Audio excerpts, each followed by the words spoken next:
रात के सन्नाटे में दूर दूर तक सिर पर ट्रक के इंजन की गूंज थी।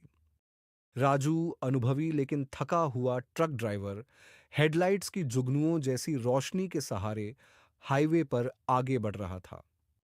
कोहरे ने पूरी सड़क को अपने आगोश में ले लिया था, जैसे हर चीज को छुपा लेना चाहता हो। अचानक उसकी नजर बाईं ओर पड़ी। सड़क के किनारे बरगद के पेड़ के नीचे एक औरत खड़ी थी। सफेद साड़ी, खुले लंबे बाल और हाथ हवा में उठाया हुआ, जैसे वह रुकने का इशारा कर रही हो।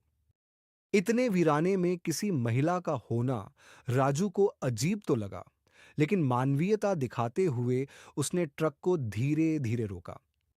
औरत बिना कुछ बोले धीमे कदमों से ट्रक में चढ़ गई और बगल वाली सीट पर बैठ गई। बहन जी, कहाँ जाना है आपको? राजू ने हल्की मुस्कान के साथ पूछा। कोई जवाब नहीं आया। औरत बस सामने देखती रही, आंखों में खालीपन, चेहरे पर कोई भाव नहीं। बहन जी, इतनी रात को यहाँ सब ठीक तो है? राजू ने माहौल हल्का करने के लिए फिर से पूछा, मगर फिर भी सन्नाटा। उसकी चुप्पी में एक अजीब बोझ था। अब राजू को बेचैनी महसूस होने लगी। उसने ट्रक के रियर व्यू मिरर में झांका और वहीं उसका दिल एक पल के लिए थम सा गया।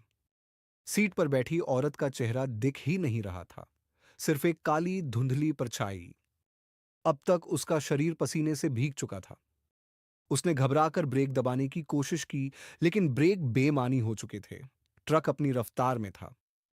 तभी अचानक उस परछाई ने अपनी काली छाया उसकी ओर झुकाते हुए कान में फुसफुसाया। तुम भी यहीं रुक जाओगे, हमेशा के लिए। डर के मारे राजू जोर से चीखा और वहीं बेहोश हो गया। रात को उसका ट्रक गहराते कोहरे में सड़क किनारे शांत खड़ा रहा। सुबह जब राजू को होश आया तो वह अकेला था। ट्रक अंदर से खाली, औरत का कोई नामो निशान नहीं। गांव के लोगों की भीड़ जुट चुकी थी। बेटा, कई साल पहले इसी मोड़ पर एक औरत की रहस्यमय मौत हुई थी।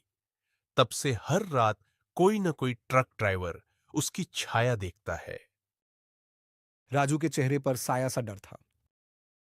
उस दिन के बाद उसने ये कसम खाई, अब वह कभी भी रात के वीरान हाईवे पर अकेले सफर नहीं करेगा।